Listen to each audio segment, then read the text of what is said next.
बहके आती है खून की धार, जिसमें पिता का है प्रेम अपार।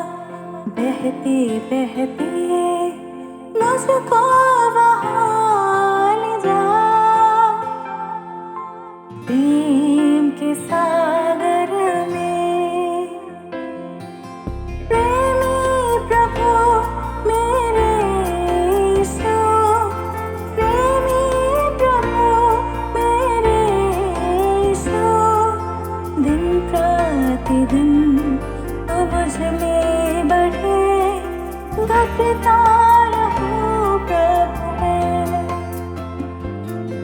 दिन प्रतिदिन तो मुझ में बढ़े, घटता रहूं प्रभु मैं।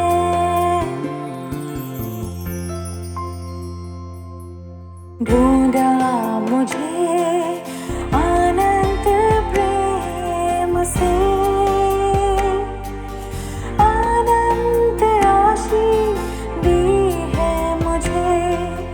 मुझहीन को योग्य बना दिया,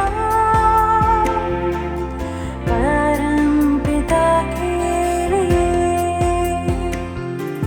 प्रेमी प्रभु मेरे यीशु, प्रेमी प्रभु मेरे यीशु, दिन प्रतिदिन तो मुझ में बढ़े, घटता रहूं प्रभु मैं।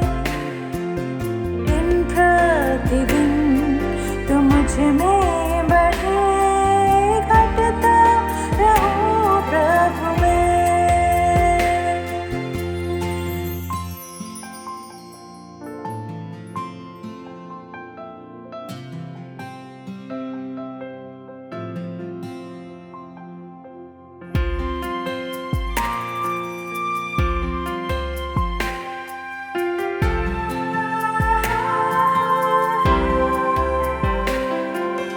इस जग में करीबी से गिर जाऊं मैं, प्यार तेरा है काफी मुझे। आत्मा मेरे तेरे प्रेम से परिपूर्ण है, घटी नहीं है मुझे। प्रेमी प्रभु मेरे यीशु, प्रेमी प्रभु मेरे यीशु, दिन प्रतिदिन तो मुझ में बढ़े, घटता रहूं प्रभु मैं। दिन प्रतिदिन तो मुझ में बढ़े, घटता रहूं प्रभु मैं। प्रिय मित्रों, फिर एक बार हम आप सभी का इस सुसमाचार सभा में स्वागत करते हैं। सुंदर से गीत को हमने सुना है, जिसमें परमेश्वर के प्रेम को बड़े बेहतरीन रूप से बताया गया है। देखो, मैं पेशे से एक कार मैकेनिक हूँ। बिगड़ी हुई गाड़ियों को मैं रिपेयर करता हूँ, उन्हें ठीक कर कर उन्हें सही रास्ते पर, वो रास्ते पर चले ऐसे उन्हें बनाता हूँ। और इस शाम को मैं आपके सामने उस प्रभु यीशु मसीह के बारे में, उनके सुसमाचार के बारे में बताना चाहता हूँ, जिसके वजह से मेरी बिगड़ी हुई जिंदगी की गाड़ी सही हो गई और सही मार्ग पर आ गई। और बड़ी खुशी के साथ ये सुसमाचार मैं आपके साथ बांटना चाहता हूँ। वो बताने से पहले हम शुरुआत एक बाइबल के आयत पढ़कर करते हैं। वो है लूका रचित सुसमाचार, उसका 23वां अध्याय और 34वीं आयत। तब यीशु ने कहा, हे पिता, इन्हें क्षमा कर, क्योंकि ये नहीं जानते ये क्या कर रहे हैं। तब यीशु ने कहा, हे पिता, इन्हें क्षमा कर, क्योंकि ये नहीं जानते ये क्या कर रहे हैं। देखिए, हम अक्सर कोई मनुष्य के आखिरी क्षण जब होते हैं, जब वो मृत्यु के नज़दीक आता है, जब उसके जीवन के आखिरी क्षण आते हैं, तब हम उसके शब्दों को बड़े ध्यान से सुनते हैं, क्योंकि वो बहुत महत्वपूर्ण होते हैं। उसके अंदर बड़ी बातें, बड़े गहन बातें, बड़े खोल बातें छुपे हुए होते हैं, इसलिए हम बड़े नज़दीक जाकर उसे सुनते हैं। और ये जो हमने आयत को पढ़ा, प्रभु यीशु मसीह ने कहा, हे पिता इन्हें क्षमा कर, क्योंकि ये नहीं जानते ये क्या कर रहे हैं। ये प्रभु यीशु मसीह के उन बातों में से एक बात है जो उन्होंने उनके आखिरी क्षणों में किया है, जब वो सूली पर लटके हुए थे, जब वो लहूलुहान हो चुके थे, जब वो आखिरी क्षणों में थे, कुछ समय में उनका मौत होने वाला था। उस समय पर उन्होंने ये बातों को कहा है, हे पिता इन्हें क्षमा कर, ये नहीं जानते ये क्या कर रहे हैं। और वो किनके लिए ये प्रार्थना कर रहे हैं?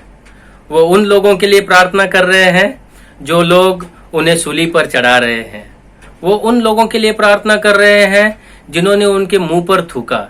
वो उन लोगों के लिए प्रार्थना कर रहे हैं जिन्होंने उनके सर पे कांटों का मुकुट डाला, जिन्होंने उनको नंगा किया, जिन्होंने उन पर कोड़े बरसाए, जिन्होंने उनको लातों और हाथों से मारा।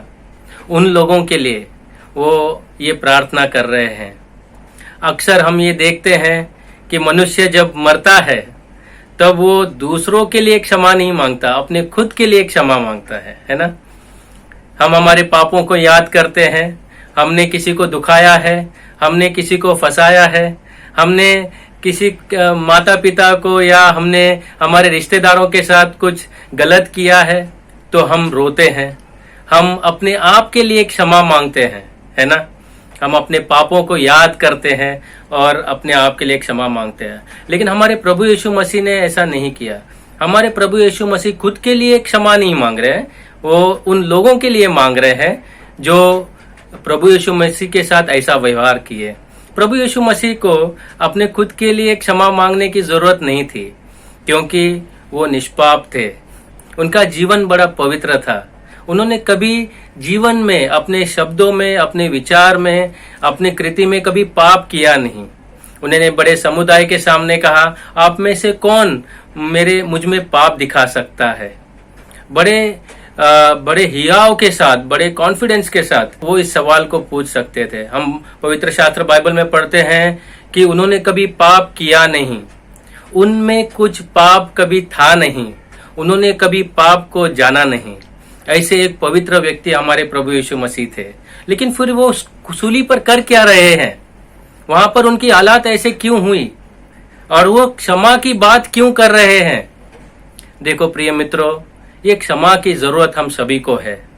हम अगर हमारे हृदयों में झांक कर देखें तो हम कभी कभी बड़े परेशान हो जाते हैं, हम कभी कभी बड़े दुखी हो जाते हैं, क्योंकि हमने बहुत लोगों को दुखाया होता है, जाने अनजाने में दुखाया होता है, और हमको क्षमा की जरूरत होती है।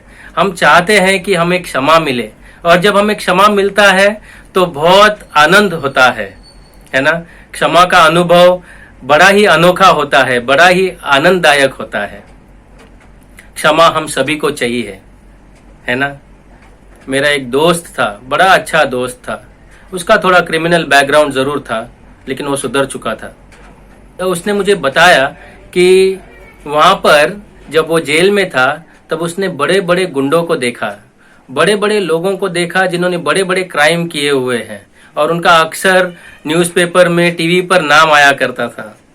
उसने मुझे कहा कि वो समाज में जब घूमते हैं तो बिंदास बहुत सारे लोगों के साथ ऐसे छाती बाहर निकाल कर घूमते हैं, लेकिन जब वो जेल में होते हैं, अकेले में होते हैं, तब अपने सिर को अपने घुटनों में डालकर बैठकर रोते हैं, क्योंकि वो जब अपने आप का परीक्षण करते हैं, वो कहते हैं हमने हमारी जिंदगी में बहुत लोगों को दुखाया है, क्या हमें कभी क्षमा मिलेगा? प्रियो, ये हम सभी की हालात है, सिर्फ उन लोगों की नहीं, हम सभी की हालात है। हम अगर हमारे दिल में टटोल कर देखें तो हमने बहुत पाप किया है।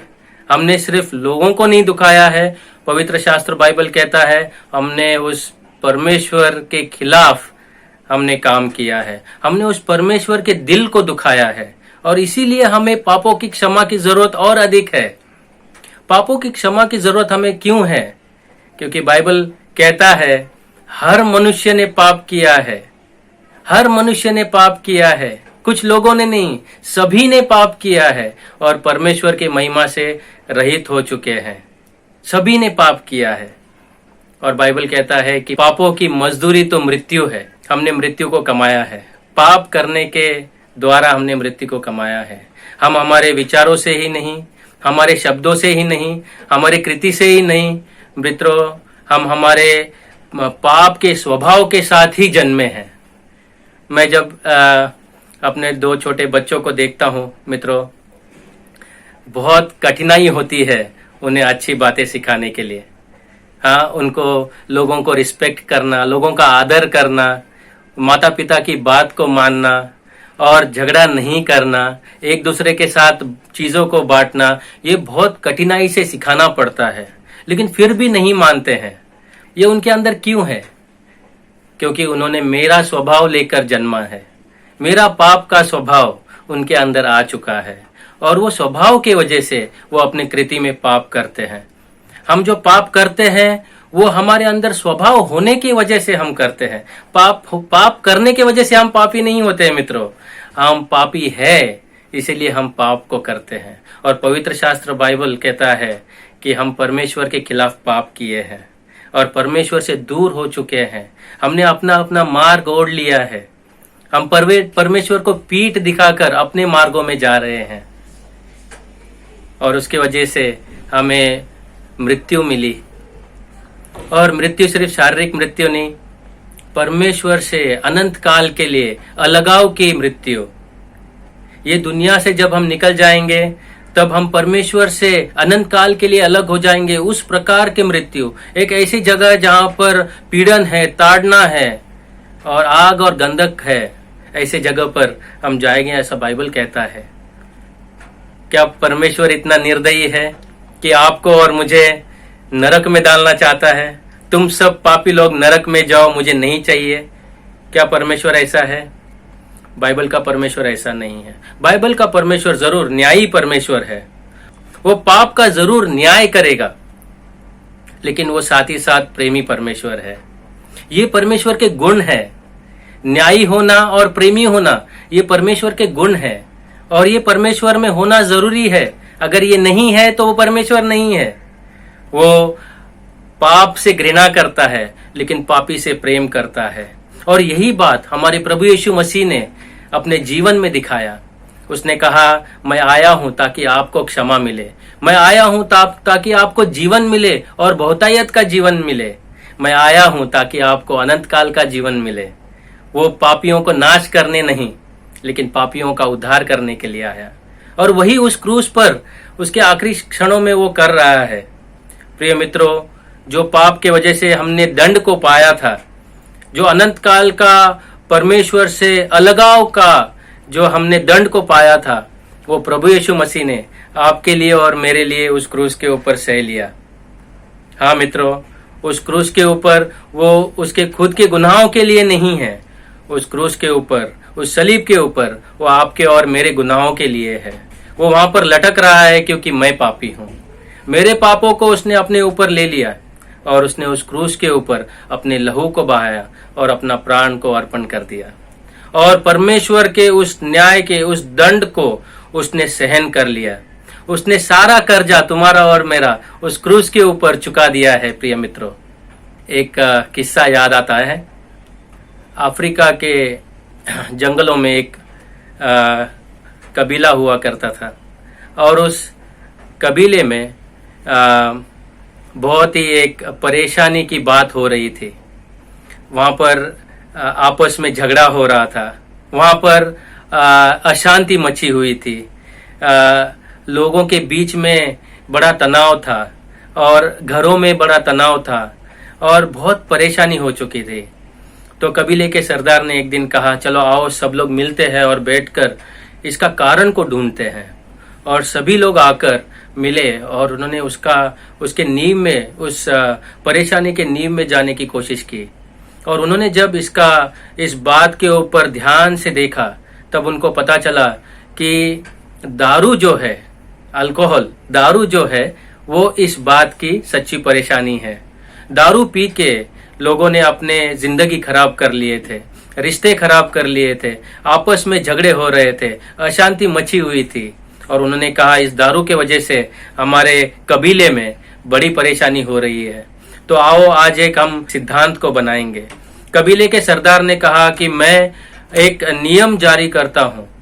मैं ये कहता हूं कि जब कोई भी इस कबीले में अगर कोई दारू बनाते हुए या बेचते हुए पाया जाएगा तो उसे मेरे आंगन में लाया जाएगा और ये खंबा जो लगाया हुआ है मेरे आंगन में उस पर बांध कर उसे 50 कोड़े लगाए जाएंगे। और जब उन्होंने इस नियम को लागू किया तब दारू बननी बंद हो गई। कबीले में शांति ही शांति, आनंद ही आनंद, बड़ा प्रेम से सभी लोग अच्छे से रह रहे थे। एक दिन अचानक कबीले में आवाज उठी कि एक व्यक्ति को पकड़े हैं जिसने दारू बनाया है, एक व्यक्ति को पकड़े हैं। तो उन्होंने उस व्यक्ति को पकड़ा, उसके ऊपर चद्दर को डाला और उसको पकड़कर कबीले के सरदार के आंगन में लेके आ गए। कबीले का सरदार उसके कुर्सी पर, उसके राजासन पर बैठ गया, उसके न्यायी राजासन पे बैठ गया और उसने कहा मैंने ये नियम बनाया था, ये कानून बनाया था कि जो कोई ऐसा काम करेगा उसे दंड जरूर मिलेगा। और उन्होंने कहा कौन है ये व्यक्ति जिसने ये ऐसे घिनौना काम किया है, निकालो उसके ऊपर से वो चद्दर। और हम देखते हैं जब उसने वो चद्दर को निकाला तो कबीले का सरदार बड़ा अचंभा हो गया। उसने देखा उसके सामने उसकी माँ है, उसकी बूढ़ी माँ ने ये काम को किया था। अब कबीले का सरदार क्या करेगा, सामने बूढ़ी माँ है और लेकिन एक तरफ उसको न्याय भी करना है, दूसरी तरफ उसको प्रेम भी दिखाना है। क्या करेगा ऐसे वक्त सरदार? अगर बूढ़ी माँ को कोड़े लगाएगा तो लोग कहेंगे कितना निर्दयी व्यक्ति है, अपनी बूढ़ी माँ को कोड़े लगाया। अगर नहीं लगाएगा तो कितना अन्यायी राजा है हमारा सरदार है, ऐसे कहेंगे। क्या करेंगे? तो राजा अपने सिंहासन से उठा, उसने कहा इस औरत को खंबे से बांध दो। वो लोगों ने जाकर उसको उसके कंधे से बांधा। राजा अपने सिंहासन से उठा, उसने अपने कपड़े उतार दिए और गया उस खंबे के पास में और अपने माँ को उसने अपने हाथों में, अपने बाहों में जकड़ लिया और फिर लोगों से कहा चलो लगाओ कोड़े। और 1 2 3 4 करके 50 कोड़े उसने अपने पीठ पर खा लिए, लहू लुहान हो गया। और फिर उसने अपने माँ से कहा माँ जाओ, आपका सजा पूरा हो चुका। प्रिय मित्रों, यही एक बात प्रभु यीशु मसीह ने उस सलीब पर आपके लिए और मेरे लिए की है। प्रिय मित्रों, कोई और इस दुनिया में नहीं है जिन्होंने इतना प्रेम हम पापियों के लिए दिखाया हो। आपका और मेरा पाप उन्होंने अपने ऊपर ले लिया, आपको और मुझे उसने अपने भावों में ले लिया और परमेश्वर के दंड से आपको और मुझे बचा लिया है।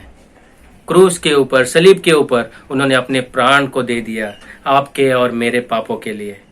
वो वहां पर उसने अपने प्राण का अर्पण ही नहीं दिया, लेकिन तीसरे दिन मृत्यु से जीवित हो चुका है।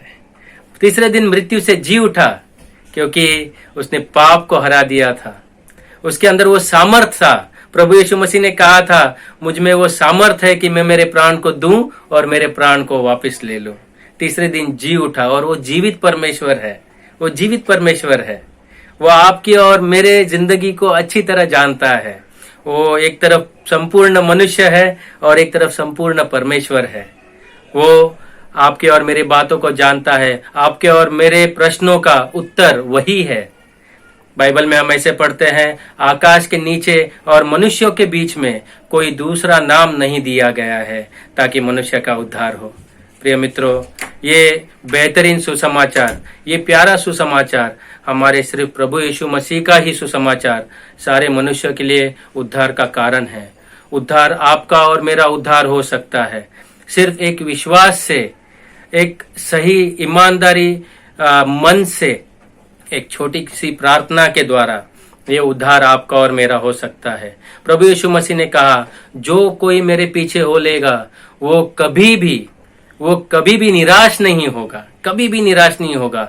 आप कभी जिंदगी में ऐसे नहीं सोचोगे कि मैंने गलत निर्णय ले लिया है।